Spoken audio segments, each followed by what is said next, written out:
This is InfluenceNow, where we focus on ideas influencing the world. Hi everyone, my name is Justin Kraft, host of InfluenceNow podcast, and I'm here today with Steve Bucuvalas. He's the CEO, founder, safe to say, inventor of PhaseChange and the Mia cognitive agent. And really excited to have you here today. It's a great opportunity to dig into what I feel like is a really core problem related to software development. Well, thanks for inviting me. Yeah, no problem. And actually, if you can go ahead and give the audience a little bit of an introduction of yourself, that'd be helpful. Well, I've been in technology for many decades, more than I'd like to admit to. And, it mainly was in financial services and insurance. I ran advanced technology groups and applied AI groups over my career, and eventually became an entrepreneur and started and sold a couple companies, of which PhaseChange is the third. And after I sold my previous company, the buyer said to me, "What's wrong with you guys in software? AI has changed financial services extraordinarily, increased our productivity 100 times, which is accurate." And he said to me, "Why can't you do that with your own industry?" So after the sale, I said to myself, that's a really great question. I mean, why can't we apply AI? What are the barriers to AI solving the software development problem? Which is significant.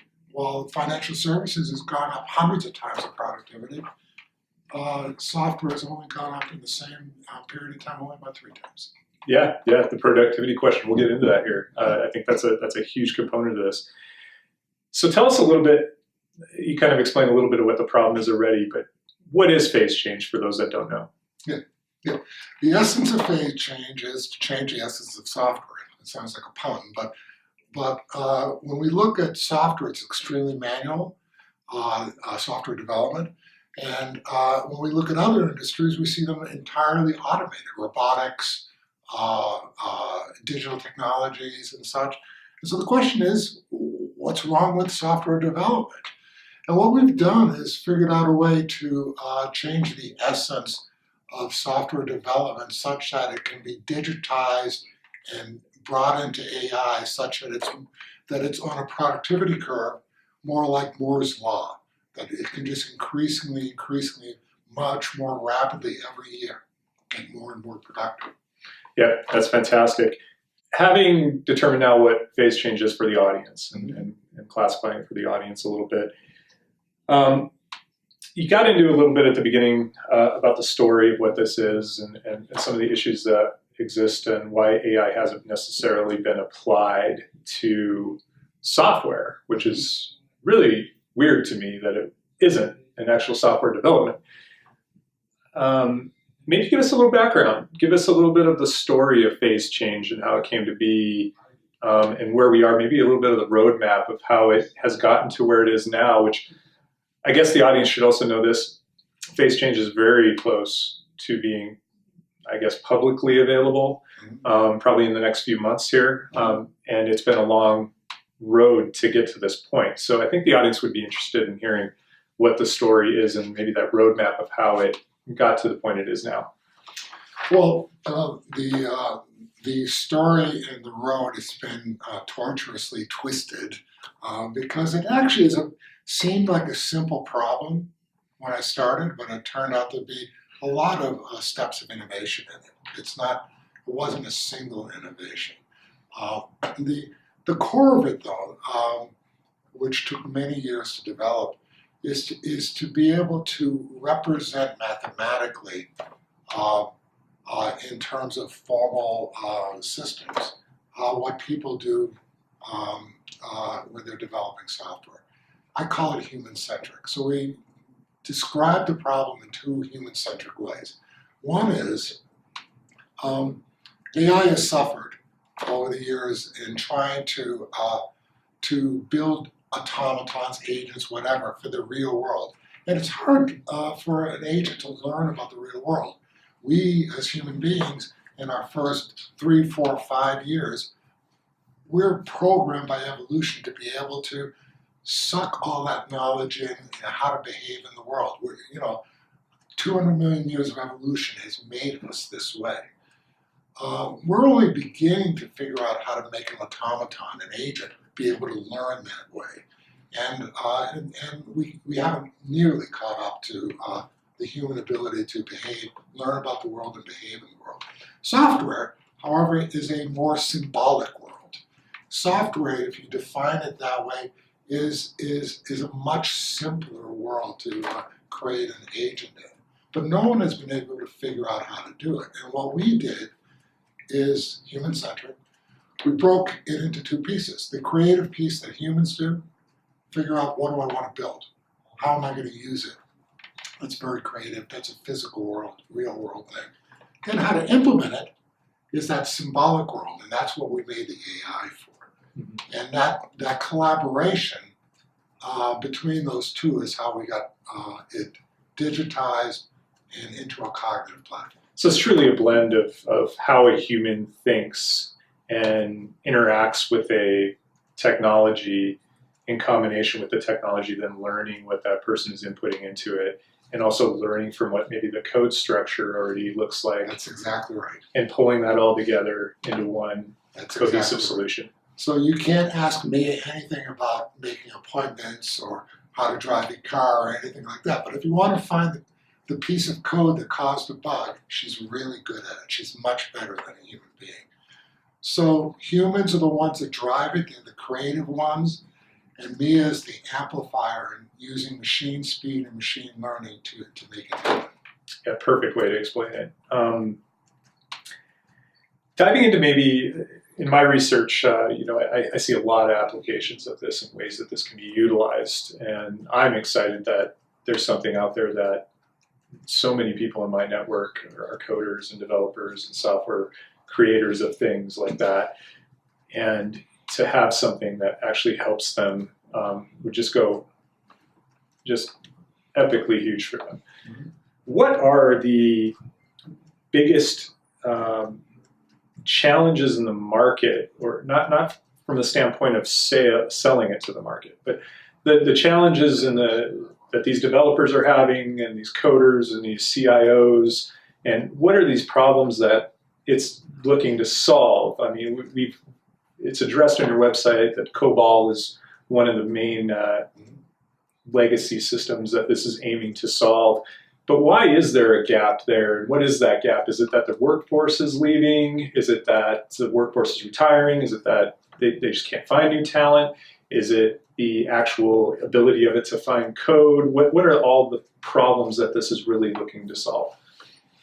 Well, one of the human problem that I have in talking to people about this is people think, developers think they think in programming languages. So there's all these debates about programming languages. And actually, people don't think about software in a programming language. They build a conceptual understanding of how the computation works, and that's abstracted from the actual programming language. And what we do is build an abstract representation that's analogous to that. So one of the things that is hard for people to realize is that, we can work on any programming language.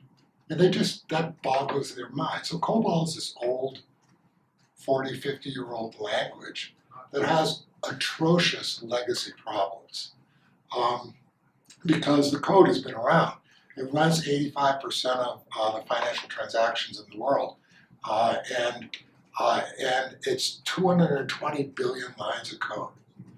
And the programmers are all in their 60s. They're all want to retire. They keep getting incentives, work a few more years. Nobody wants to learn Cobol. In fact, kids that go to see Boulder, I've never even, for computer science, I've never even heard of it. Nobody wants to work it. But the problem of legacy, every developer who's listening to this, everyone that's familiar with software, knows that developers want to build new things. We like to build new systems. As soon as you finish the first version of a system, it becomes legacy. It doesn't matter if it's Haskell, C, Cobol, Java. As soon as you finish the first version, it becomes legacy. And every employer of or project manager or CEO of software can face the same problem. The knowledge is in those individuals. The market is hot. They could get hired away. They could retire. They could say, I'm sick of software. And then I'm stuck. The knowledge walks out the door.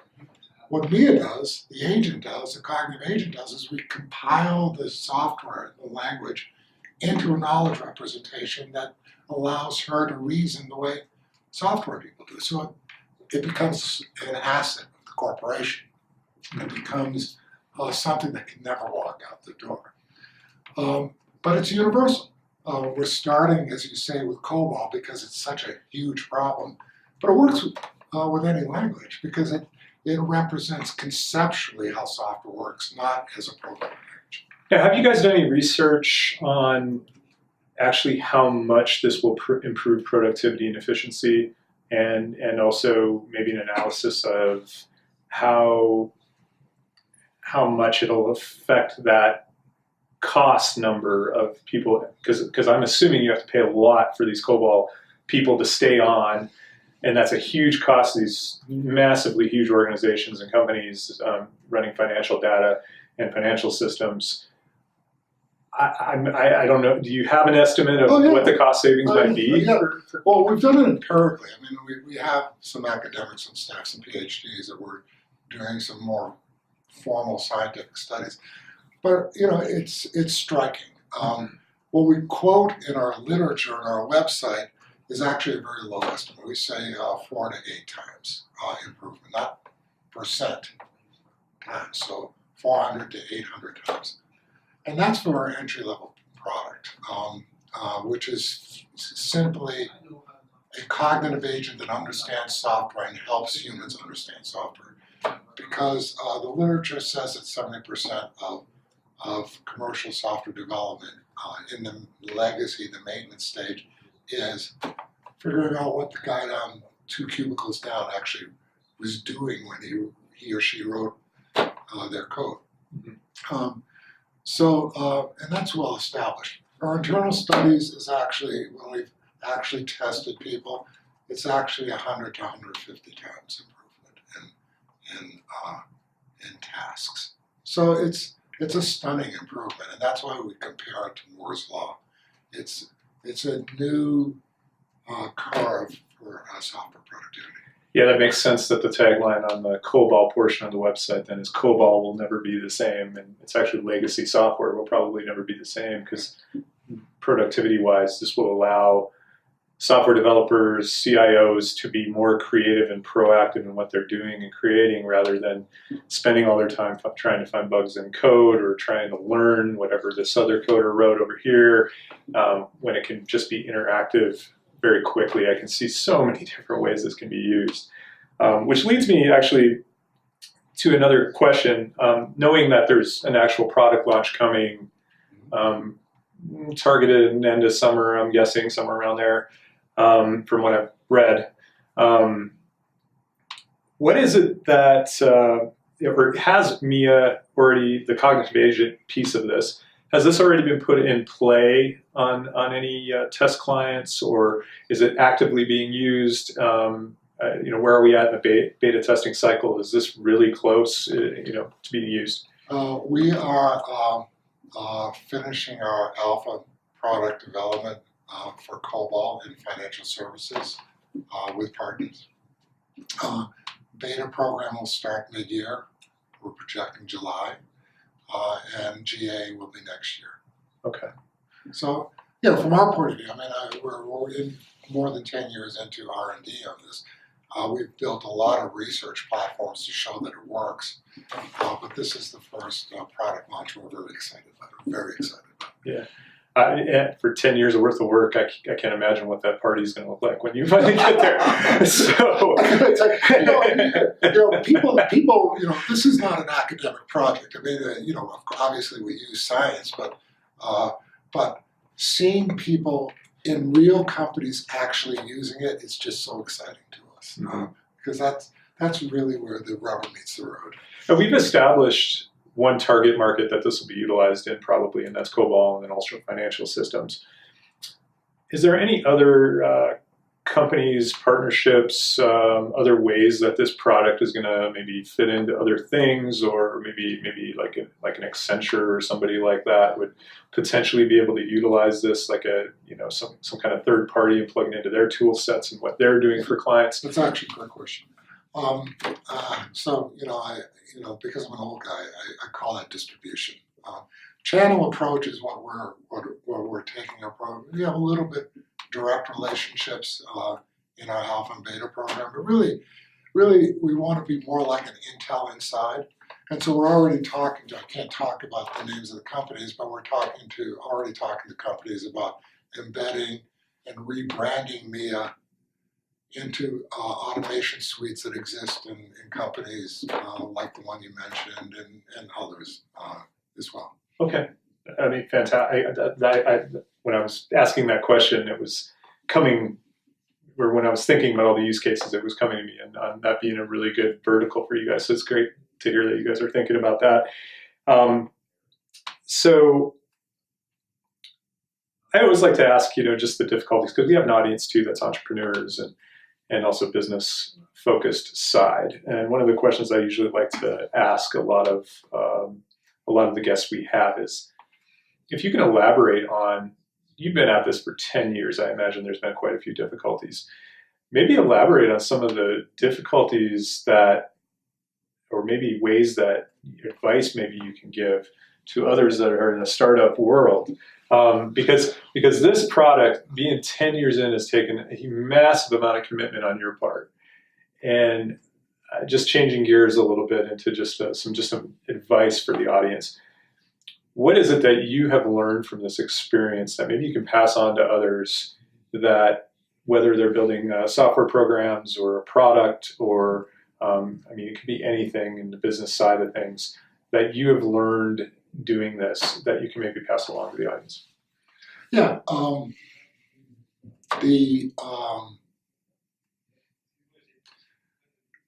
because we build cognitive systems, I tend to think of these things formally.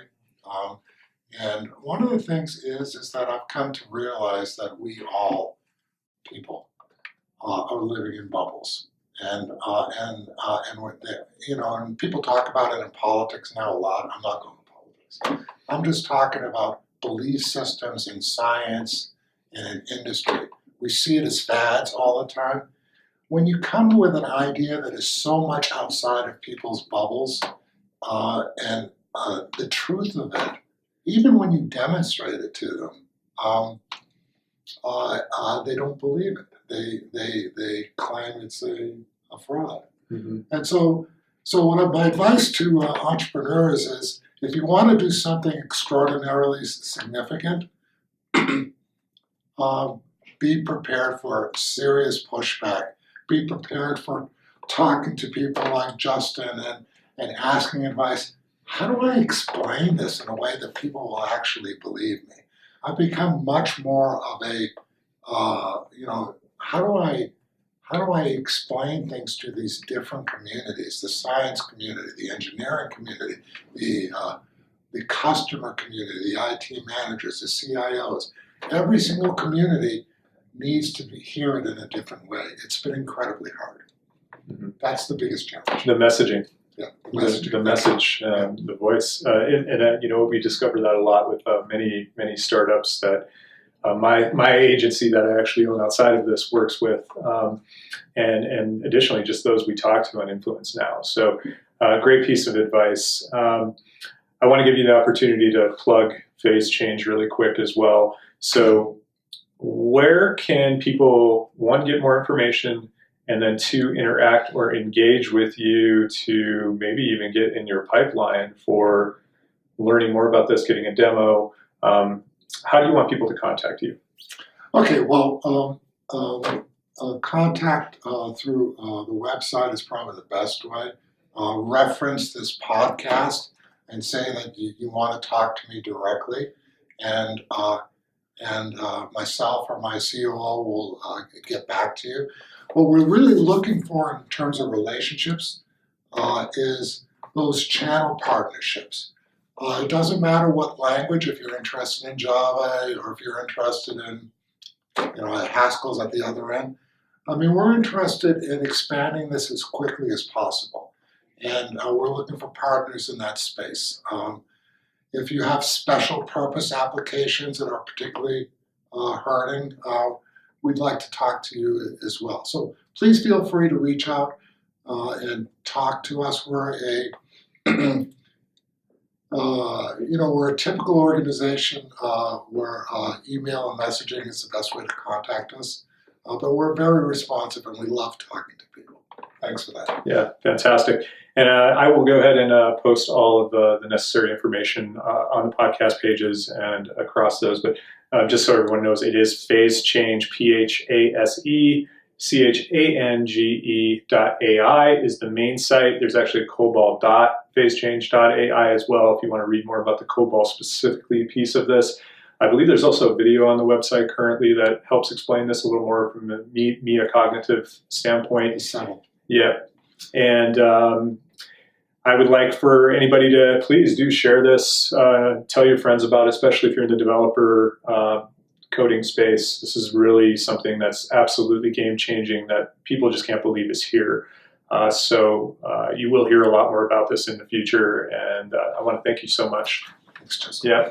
It's been InfluenceNow podcast, and again, I'm Justin Kraft, your host, and with Steve Bucuvalas. We'll see you next time.